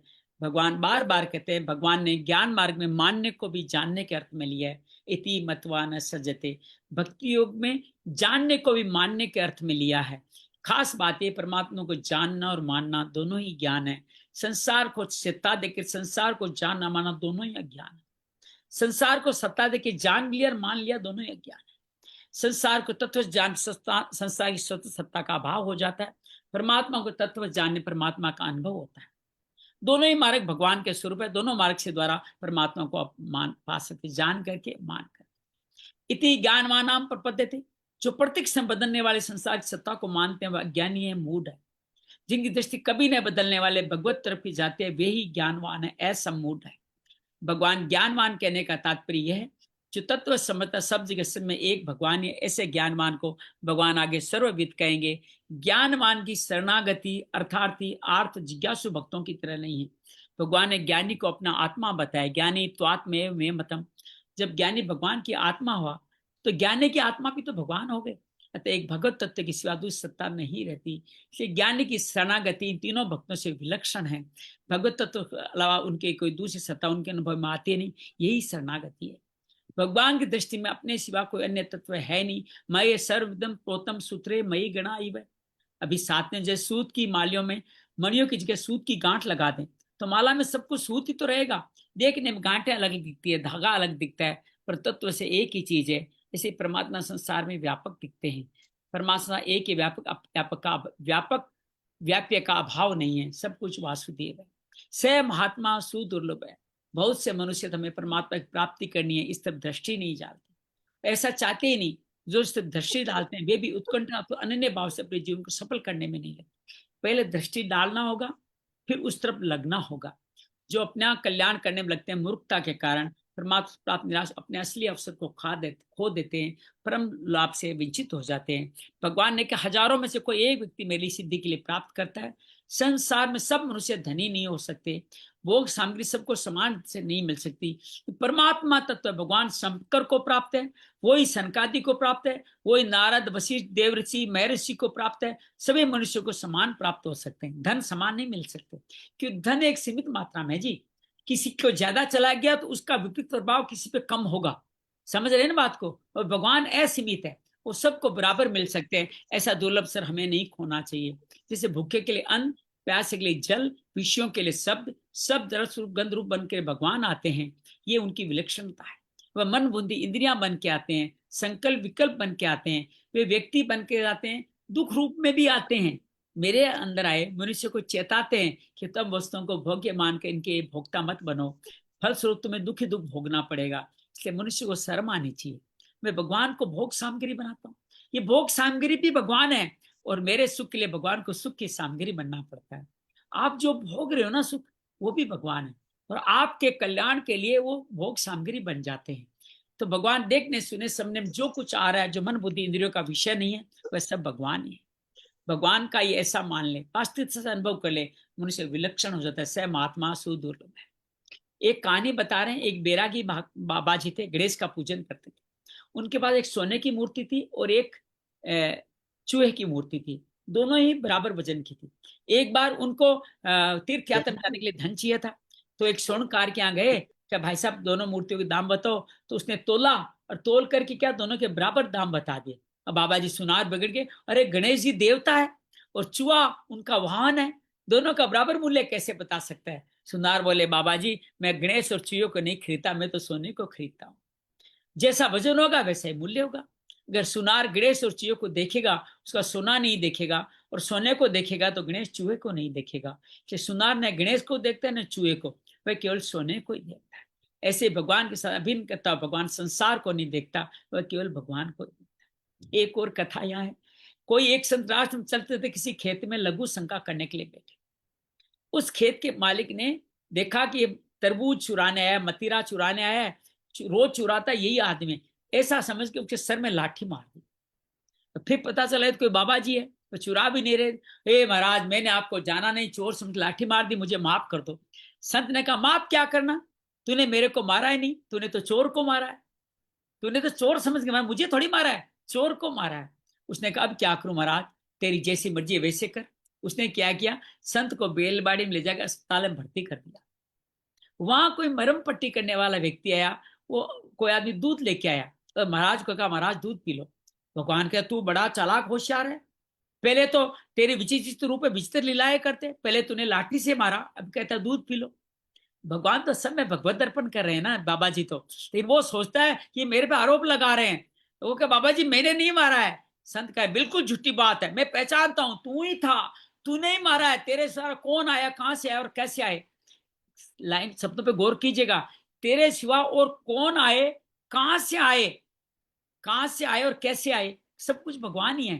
पहले तो मारा लाठी से, अब आया दूध पिलाने, मैं दूध पी लूंगा, पर था तू ही, मारने वाला था तू ही। ये किससे बात कर रहे हैं गुरुदेव जी, वो भगवान से बात करें, सब में भगवान देखते हुए बात करें। इस प्रकार बाबा जी तो अपनी वासुदेव शर्मा वाली भाषा बोल रहे थे, और वो सोच रहा था बाबा जी कहीं फंसा न दे। तात्पर्य संत केवल भगवान को ही देखते हैं, लाठी मारने वाला, मरम पट्टी करने वाला, दूध पिलाने वाला सब वही है। ये बात को समझ ले तो एक कथा हमारा कल्याण कर देगी। दुख देने वाले, दुख से मुक्ति दिलाने वाले सब भगवान ही है। महात्माओं की महिमा, जब संत महात्मा वर्णन वहां कहा गया है 6 तरह के संत महात्मा होते हैं। जो ऊंचे दर्जे के तत्व के जीवनुत महात्मा होते हैं, वो अभिन्न भाव अपन केवल अपने स्वरूप में भगवत भाव में स्थित होते हैं। अपने जीवन से, दर्शन से, चिंतन से, उनके शरीर की स्पर्श की, वायु की स्पर्श से जीवों का कल्याण हो जाए। मतलब आप कभी तीर्थ में ऐसे अनोखे तीर्थ जाते हो जो जंगल में, वहां कोई महात्मा तपस्या करिए, वहां की जो वायु, उनके तप से वायु भी बलवान हो जाती है, वो भी फलदायक हो जाते हैं। उस वायु के स्पर्श से, उनके दर्शन से, किसी भी तरह उनके नजदीक भी पहुंच जाओ, तत्वज्ञ जो सबसे टॉप क्वालिटी के महात्मा होते हैं, उनका कल्याण कर जाते हैं। ऐसे जो मनुष्य उन महापुरुषों महिमा को नहीं जानते, उस समय महापुरुष अपने भावों से नीचे उतरते हैं। ऐसे महापुरुष जिनकी आप महिमा को नहीं जानते, वो नीचे से गिर जाते हैं और तो कुछ कह देते हैं। जैसे संत महात्माओं ने ऐसा किया है, उनके दिए वाचनों, कई वचनों के अनुसार ही शास्त्र बनते हैं आदि। जो कुछ कह देते हैं वो कैसे कहते हैं कि अपनी बात नहीं कहते, संतों ने ऐसा कहा है और इस तरह से शास्त्र बनते हैं, ऐसा कह देते हैं। और जो वो इससे भी नीचे उतरते हैं तो वो कहते थे संत महात्मा आज्ञा का पालन करना चाहिए। पहले तो क्या करते हैं, ये संतों ने कहा तेरी मर्जी जो कर ले, पहले में कुछ कहते नहीं है, आप उनके जाते आपका कल्याण हो जाए। दूसरे में कहते हैं संतों ने ऐसे कहा देख ले। तीसरे में आज्ञा देते हैं, नीचे और उतरते हैं आपके लिए कि संत महात्माओं की आज्ञा का पालन करना चाहिए। और चौथा, उपयुक्त बात का जब पालन नहीं होता तो साधुओं के सामने कोई ऐसा विधान करते, ऐसा करना चाहिए, ऐसा नहीं करना चाहिए। फिर वो व्यतिरेक अवयव रीति से बताते हैं ये करना है, ये नहीं करना है। जैसे हम बात करते हैं ना उपवास में, ये करना चाहिए, ये नहीं करना चाहिए। जब उससे भी नीचे उतरते हैं तो क्या करते हैं, ऐसा करो और ऐसा मत करो, ऐसी आज्ञा। पहले तो करना चाहिए, नहीं करना चाहिए, ऐसा विधान कर देते हैं साधुओं के सामने, फिर आज्ञा देते हैं ऐसा करो, ऐसा मत करो। संत की आज्ञा में जो सिद्धांत भरा हुआ आज्ञा पालन उतर जाता है, आज्ञा पालन के बिना भी उसका सिद्धांत कल्याण हो जाता है। परंतु वे महात्मा आगे जिसको जो कुछ कह देते हैं उसमें विलक्षण शक्ति आ जाए। इसलिए महात्माओं की आज्ञा पूर्ण करने में अपने आप को कभी आप ये मैं समझना कि मैं कर नहीं सकता। अगर उन्होंने आज्ञा दी है तो आप में वो शक्ति भी है ही है। आज्ञा का पालन करने वाले कोई परिश्रम नहीं करना पड़ता, उसके स्वतः ही स्वाभाविक आचरण होने लगता। जैसे हमने गीता का संकल्प लिया, आज 103 दिन में पहुंच गए। श्रीमद् भागवत सुनने का संकल्प लिया, आज उसमें 80वां दिन है। 80 दिन से लगातार 2 घंटे सुन पा रहे हैं। तो जो छठा कौन से, जो उनकी आज्ञा का पालन नहीं करते, नीचे दर्शक को कहीं कहीं साप या वरदान देते हैं। अब देखो, साप और वरदान एक तुल्य है। श्राप देगा कोई तो भी कल्याण होगा। परीक्षित को श्राप दिया, वो भगवान प्राप्त हो गया, और किसी को वरदान दिया तुझे भगवान मिल जाए, तो सीधा उत्तरा को वरदान दिया, भगवान मिल गया। परंपरा में देखा है जो कुछ नहीं करते, निरंतर अपने स्वरूप में स्थित, उन 7 महापुरुषों का ऊंचा दर्जा है। शास्त्रों ने ऐसा कहा, संत महात्माओं ने ऐसा किया, ये संकेत दूसरा दर्जा है। संत महात्मा आज्ञा का पालन करना चाहिए, तीसरा दर्जा है। ऐसा करना चाहिए, ऐसा नहीं करना चाहिए, इस तरह का विधान करना, चौथा दर्जा है। तुम ऐसा करो, ऐसा मत करो, ये 5वां दर्जा है। शाप और वरदान देना 6ठे दर्जे के संत है। इस दर्जे के संत महापुरुषों को नीचे उतरना होता है, उनसे उनकी कर्म से अधिकाधिक दयालुता है। ये क्यों नहीं शाप वरदान दे, ताड़ना कर दे। कई संत ताड़ते हैं, मारते हैं, चिमटा मार देते हैं कई संत, समझो आपका कल्याण हो गया। तो साप और वरदान दे, ताड़ना कर दे, संतों का दर्जा नीचे तो हुआ, पर हम इनमें उनका अत्यधिक त्याग है। जीवों के उद्धार के लिए नीचा दर्जा स्वीकार कर लिया है, इसमें उनका लेस मात्र भी अपना स्वार्थ नहीं। ऐसे भगवान नित्य स्वरूप में नित्य निरंतर स्थित रहते हैं। ऊंचे दर्जे की बात है। भगवान अत्यधिक कृपाल, तो कृपा कर जीव उद्धार लेके अवतार की लीला करते हैं। उन लीलाओं को देखने से लोगों का उद्धार होता है। भगवान और भी नीचे होते उपदेश देते हैं, उससे भी नीचे होते आज्ञा देते हैं, और नीचे होते शासन करके सही रास्ते पे लाते हैं, उससे भी नीचे आते तो साप वरदान दे देते हैं, और अथवा उसके और संसार के लिए शरीर से योग भी करा। तो प्रशिष्ट का भाव यही है। अर्थार्थी, अर्थ, जिज्ञासु, ज्ञानी, इन 4 के भक्तों द्वारा अपने भजन करने की बात कही थी। चतुर्विद्या भजनते माम, इसमें ज्ञानी के भजन का क्या स्वरूप है, ये सब कुछ वास्तव ऐसा अनुभव करना ही शरणागति है, और मेरी शरणागति आने का ही कारण बताया गया है। महात्मा शब्द का क्या अर्थ है? महान आत्मा, अहम भाव, व्यक्तित्व, एक दिन सर्वरहित महात्मा को महात्मा कहा गया है। भगवान इस तरह से भगवान कहते हैं कि ये सब कार्य करते मुझ पे स्थित हो जाता है। वो वासुदेव स्वरूप में सत्य ही विद्यमान है, असत विद्यमान नहीं है। इस तरह से भगवान इनको कर्म योगियों, ज्ञान योगियों, ध्यान योगियों, लय योगियों, हठ योगियों, राज योगियों, मंत्र योगियों, अनासक्ति योगियों, अनेक तरह के योगियों का शास्त्र में वर्णन हुआ है। भगवान उनको दुर्लभ नहीं बताते। सब कुछ वासुदेव ही है, इसका अनुभव करने वाले को भगवान अत्यंत दुर्लभ मानते। तो हमारे लिए दुर्लभ मार्ग यही है, सब कुछ भगवान मान लें। भगवान संपूर्ण संसार के बीज है। बीज माँ सर्वभूतानां विद्धि पार्थ सनातन। जितनी चीजें पैदा होती है वो सब भगवान ही है। गेहूं से पैदा होने वाले खेती को गेहूं कहते हैं। किसान लोग, गेहूं की खेती बहुत अच्छी है, देखो खेत में गेहूं खड़े हैं, गेहूं से खेत भरा है। कोई शहर में रहने वाला व्यापारी वो उनको कैसे गेहूं मान लेगा? वो कहता है मैंने बोरे से गेहूं खरीदा, वही गेहूं है, ये डंठल घास गेहूं नहीं है। ये किसान क्या कहता है? गेहूं खड़ा है। वो जान जाता है, खेती करने वाला जान कर यही कहेगा ये घास नहीं है जो पशु खाया करते हैं, ये तो गेहूं है। खेती को गाय खा जाती है तो कहते हैं तुम्हारी गाय हमारा गेहूं खा गई, जबकि उसने गेहूं का एक दाना भी नहीं खाया।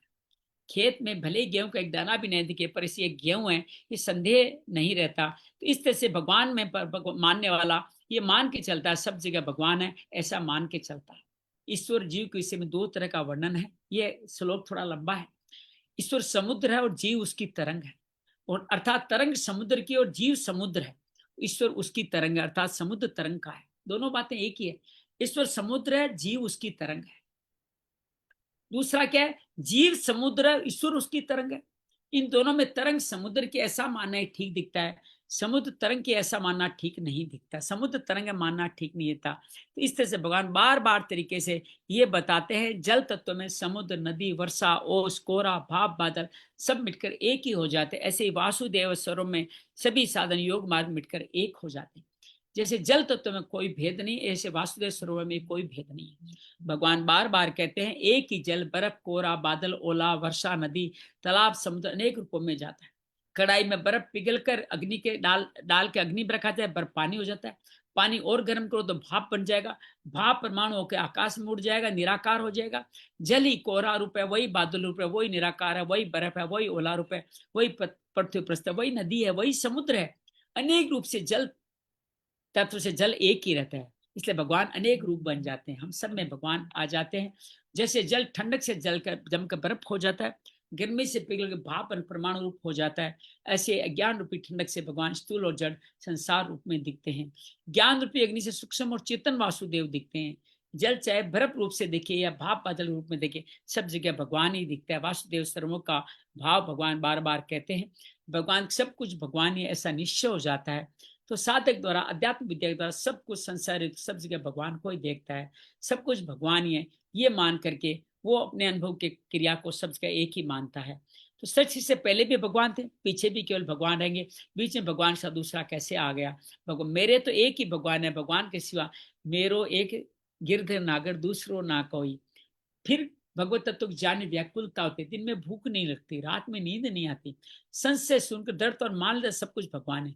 भगवान कैसे इसका पता नहीं है, पर भगवान के सिवा कुछ नहीं है। संत के वचनों पर दृढ़ विश्वास रखता है, वो अनुभव हो जाता है। दार्शनिक दृष्टि से विचार करें, सत्ता एक ही हो सकती है, दो नहीं। श्रद्धा विश्वास दृष्टि सब कुछ भगवान ही है, भगवान के सिवा कुछ नहीं। भक्त की दृष्टि भगवान से दूसरी तरफ जाती ही नहीं, भगवान से दूसरा कोई दृष्टि में आता ही नहीं।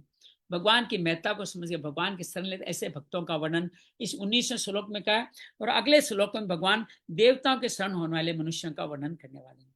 चलिए, मैंने आज थोड़ा लंबा समय ले लिया, आपसे माफी चाहता हूँ, और मैं अनुरोध करूंगा अब आप गुरुदेव जी, नीता, अंजलि तीन मौजूद है, आप तीनों एक एक श्लोक का भावार्थ समझाएं हमारे को। इन श्लोक में भगवान ने कहा क्या है? बहुत कुछ कह दिया है, वासुदेव सर्वम कई बात कह दी है, क्या क्या कहा है? गुरुदेव जी आप पढ़ें, पहले आप ही दिख रहे हैं मेरे सामने। पहले श्लोक में भगवान ने क्या कहा है? जो आज का हमने पहला श्लोक लिया था, 17वां श्लोक, उसमें भगवान ने क्या कहा है?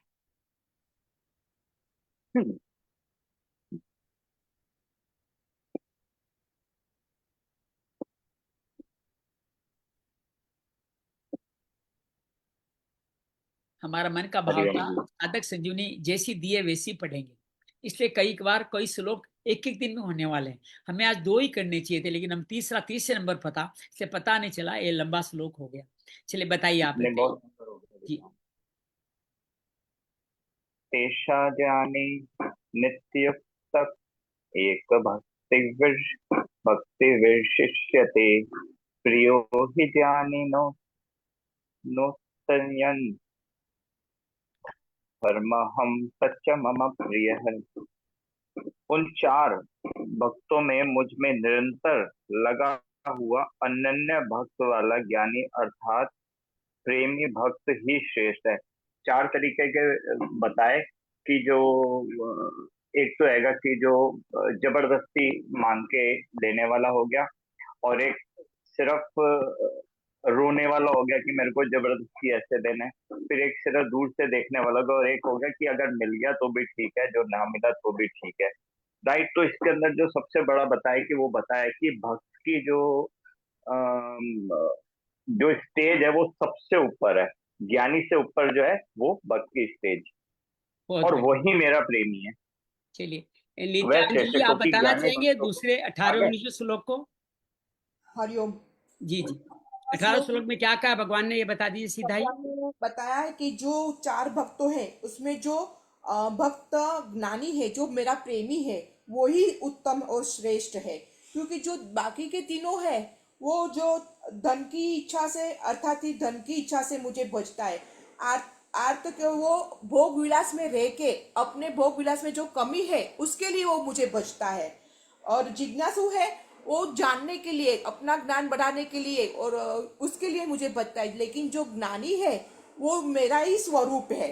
वो लेकिन इसमें एक आपने बात छोड़ दी, भगवान ये कहते हैं सबके सब चारों भक्त ही बड़े उदार हैं। कम से कम मुझे याद तो किया उन्होंने। उदार चारों बताते हैं, एक को श्रेष्ठ बता रहे हैं। जैसे मेरे चारों बेटे अच्छे, लेकिन ये बेटा मेरी बहुत सेवा करता है, पैसे के लिए भी मुझे याद करके करता है वो। हाँ, तो जो ज्ञानी प्रेमी वो मेरा ही स्वरूप है। वो किसी की आसक्त में नहीं रहते, कुछ भी इच्छा नहीं धारण करते हुए सिर्फ मेरे में ही तल्लीन रहता है। तो वो भक्त मुझे सबसे ज्यादा प्रिय है। और 19वां श्लोक तो बड़ा अद्भुत है गुरुदेव जी। वासुदेव सर्वम, सब कुछ भगवान ही मानता है। बहुत जन्मों के बाद में अंतिम जन्म, मनुष्य जन्म में सब कुछ परमात्मा ही, जो इस प्रकार जान करके वो ज्ञानी मेरे शरण होता है, वो महात्मा है, दुर्लभ है। सब कुछ भगवान की है। ये एक सेवक, सेवा, सेव्य, हर एक प्राणी में भगवान है। जैसे महात्मा जी वाली कहानी कितनी अच्छी थी, जिसने चोर माना, लाठी मारी, जो अस्पताल मलम करता है, दूध पिलाता है, प्राणी अलग अलग है, लेकिन उनका तू ही था, मैं जानता हूं तू ही था, सब में तू ही। हाँ, तो मारने वाले में भगवान देख लेना, संतों के 6 प्रकार बड़े अद्भुत है, जो भगवान के भी 6 प्रकार है। एक तो दूर से ही उनके वायु से कल्याण हो जाता है। दूसरा, वो कहते हैं ऐसा कर सकते हो। तीसरा, स्पष्ट कहते हैं कि संतों ने ऐसा कहा। तीसरा, वो स्पष्ट कहते हैं। चौथा, ये करना चाहिए, ये नहीं करना चाहिए। पांचवें में आज्ञा देते हैं। छठे में साप या वरदान देते हैं। लेकिन वो आपको, आदि में भगवान है, अंत में भगवान, बीच में भी तो भगवान होगा। तो सोने में सब धातों में सोना देखने वाला, सब में भगवान देखने वाला अत्यंत दुर्लभ है। ये भाव है इन तीनों का। तो दुर्लभ महात्मा बनने का हमें संकेत है। भगवान ने ये भी संकेत दिया कि तुम एक बार मेरे मार्ग पे आ गए हो, तुम्हारा कल्याण होने ही वाला है, तुम्हें मैं पीछे नहीं छोड़ने वाला। तुम इस मार्ग पे आए क्यों? मेरे द्वारा लाए गए हो। तुम्हारा समय आ गया था, तब मैंने तुम्हें इस मार्ग पे लाया। इस भाव को ऐसे भी समझ सकते। आराम से बैठ जाए, एक बार भगवत समर्पण करते हैं। गहरी लंबी श्वास भरें और छोड़ दें। पंचभूतों से बने हुए शरीर के प्रति सजग हो जाए। स्थूल शरीर, सूक्ष्म शरीर, कारण शरीर, ये अपरा शरीर, अष्टधा प्रकृति से सजा हुआ शरीर भगवान का ही स्वरूप है। भगवान के ही पार्षदों में ये सारे प्रकृति है जिसने हमें रचा है। भगवान एक अकेले थे, उनका अनेक होने का मन हुआ और हम सब को उत्पन्न करके हम सब में अपनी प्रकृति के द्वारा स्थित हो गए। जीव के परा के द्वारा भगवान हम सब में हमेशा ही स्थित रहते हैं। इस जीवन को जीते हुए हम अर्थार्थी होते हैं।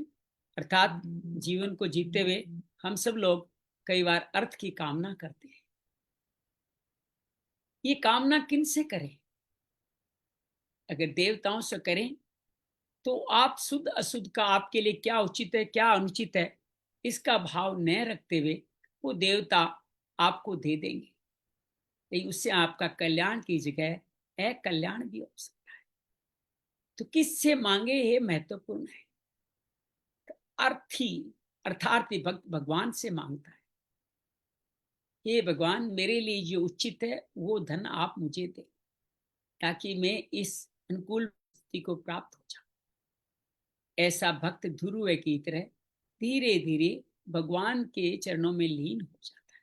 इसलिए ये अर्थार्थी भक्त भी उदार है। प्रतिकूल परिस्थिति आने पर भगवान का भजन करता है, भगवान के शरणागत हो जाता है, उत्तरा की तरह भगवान से प्रार्थना करता है। जब भगवान उसका कल्याण करते हैं तो वो व्यक्ति भी धीरे धीरे भगवान के सम्मुख हो जाता है। इसलिए भगवान कहते हैं, मुझे याद तो किया, दुख में भले याद किया हो, मेरे लिए तू भी उदार है। उद्धव की तरह हम ये अपने आप को जानने का प्रयत्न करें। ये जन्म क्यों मिला है, किस लिए मिला है, मैं कौन हूं, मैं कहाँ हूं, ये जानने की जब जिज्ञासा करते हैं तो जानते जानते धीरे धीरे परते हटते हटते भगवान ही मिल जाते। इसलिए भगवान इनको भी उदार कहते हैं। अर्थात तीनों ही किसी रास्ते चल तो निकले हैं, इसलिए तीनों ही उदार है। लेकिन जो प्रेमी भक्त, जो सर्व वासुदेव मतम, जो सब जगह वासुदेव है, इस मत के मानने वाला मेरा भक्त प्रेमी मेरे लिए अत्यंत प्रिय है। वो मुझे अत्यंत स्नेह करता है और मैं भी उसको अत्यंत स्नेह करता हूँ। वो और मैं दो है ही नहीं, हम दोनों एक ही है।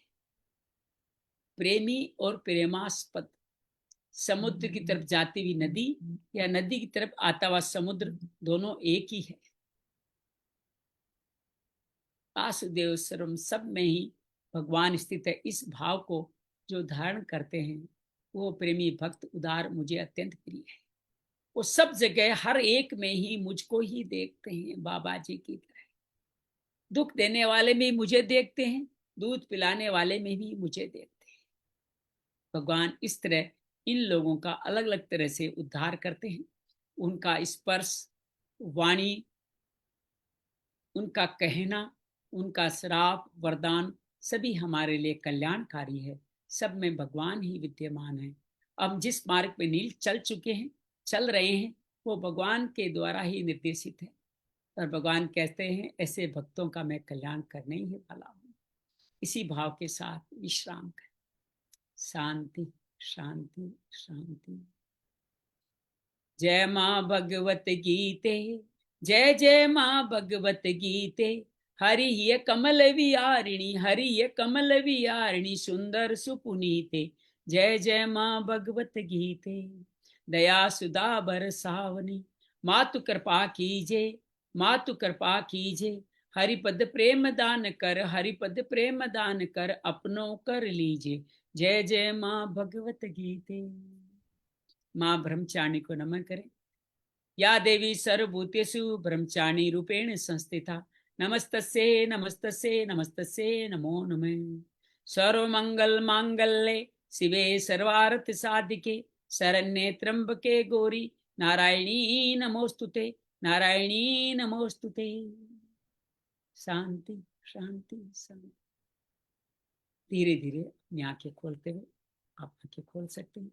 तो थोड़ा समय ज्यादा लिया, लेकिन चाहते थे पूरा हो जाए, तो लगभग 20 मिनट ज्यादा हो गए। तो उसके लिए क्षमा प्रार्थी हूँ। 5-10 मिनट तो 15 मिनट तो रोज ही होते हैं, 5-7 मिनट और हो गए। कल इस अध्याय को और आगे बढ़ाएंगे और बड़ा सुंदर तरीके से भगवान आगे के श्लोक में जो कहने वाले हैं बहुत अद्भुत वो कहने वाले हैं, और किस तरह से देवताओं को किससे श्रद्धा करते हैं उस बारे में बात करेंगे। तो कल हम फिर मिलेंगे। इन भावों को थोड़ा अंतर्मुखी करने के लिए एक बार अध्ययन कर लीजिएगा, अच्छा लगे। बहुत बहुत धन्यवाद। बहुत बहुत